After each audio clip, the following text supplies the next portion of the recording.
Hello students, कैसे हैं आप। सुगम भारती के पिछले वीडियो में हमने पाठ 17 जीवन दीप के वस्तुनिष्ठ प्रश्न और अति लघुत्तरी प्रश्नों का अभ्यास किया। आज हम लघुत्तरी प्रश्न और भाषा की बात इन प्रश्नों के अभ्यास करेंगे। प्रश्न नंबर 3, निम्नलिखित प्रश्नों के उत्तर 3 से 5 वाक्य में लिखिए। प्रश्न का चित्रकार किस प्रकार का चित्र बनाना चाहता था? इसका उत्तर है, चित्रकार ऐसे व्यक्ति का चित्र बनाना चाहता था जिसके मुख से ध्रुवता, क्रूरता और स्वार्थ लिप्सा फूट पड़ती हो। अगला प्रश्न है, अपना पहला चित्र देखकर कैदी क्यों रोने लगा? इसका उत्तर है, अपना पहला चित्र देखकर कैदी इसलिए रोने लगा क्योंकि पहले चित्र में उसके मुख से भोलापन, दीनता और सरलता के भाव झलकते थे, लेकिन अब कुसंगति के कारण उसकी ऐसी दशा हो गई थी। प्रश्न 3 है, तीसरे यात्री ने झोले में रखी सामग्री के बारे में क्या स्पष्टीकरण दिया? इसका उत्तर है, तीसरे यात्री ने कहा कि पीछे वाले झोले में दूसरों की जो बुराइयां मुझे मिलती हैं उन्हें डाल देता हूं। उसमें नीचे मैंने एक बड़ा छेद कर दिया है जिसमें से सारी बुराइयां गिरती जाती हैं और उन्हें भूल जाता हूं। इस तरह दूसरे के उपकार और उनकी अच्छाइयां ही मेरे सामने रहती है और मेरा जीवन उत्साह से भरा रहता है। अगला प्रश्न है, वाणी से आदमी की पहचान किस प्रकार होती है? पाठ के आधार पर इसका उत्तर दीजिए। इसका उत्तर है, आदमी अपनी वाणी से ही खुद अपनी पहचान बता देता है। जो जितना बड़ा होता है वह उतना ही नम्र और विनयी होता है और दूसरों का सम्मान करता है। अगला प्रश्न है, यह भार मेरे लिए वैसा ही है जैसे चिड़िया के लिए पंख।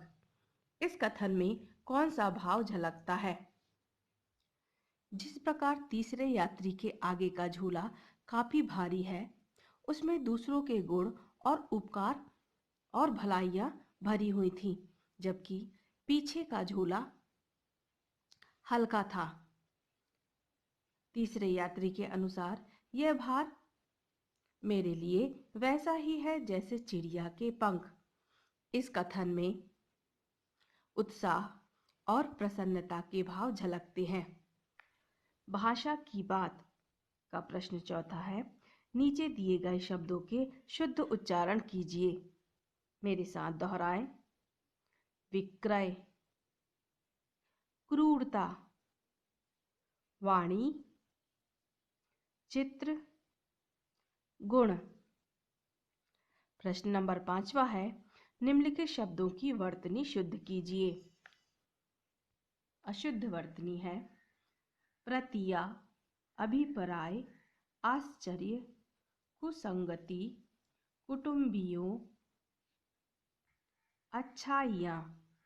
इसकी शुद्ध वर्तनी है प्रतियां, अभिप्राय, आश्चर्य, कुसंगति, कुटुंबियों, अच्छाइयाँ।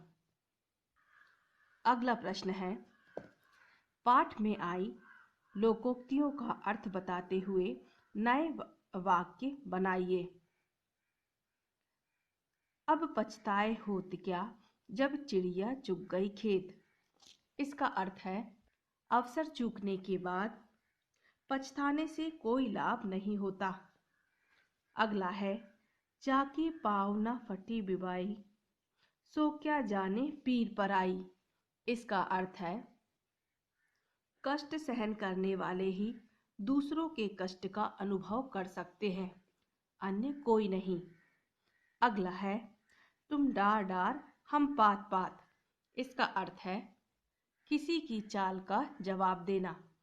स्टूडेंट्स, इन लोकोक्तियों के अर्थ के अनुसार वाक्य बनाइए। अगला प्रश्न है, निम्नलिखित रेखांकित शब्दों में विशेषण के कौन कौन से प्रकार हैं, लिखिए। का है, पहले यात्री ने अपने झोले में अच्छाइयाँ भर रखी थी। इसमें संख्यावाचक विशेषण है। खा है, मुझे थोड़ा पानी पिला दो। इस रेखांकित शब्द में परिमाणवाचक विशेषण है। गा है, इस भारी थैले को अपने पास रखिए। रेखांकित शब्द इसमें सर्वनामिक विशेषण है। घा है, रास्ते के किनारे एक दुबला व्यक्ति बैठा था। रेखांकित शब्द दुबला व्यक्ति में गुणवाचक विशेषण है। स्टूडेंट्स, आज का आपका होमवर्क है, इन प्रश्नों का पुनः अभ्यास कर इसे अपनी उत्तर पुस्तिका में लिखें। आज के लिए इतना ही। Okay students.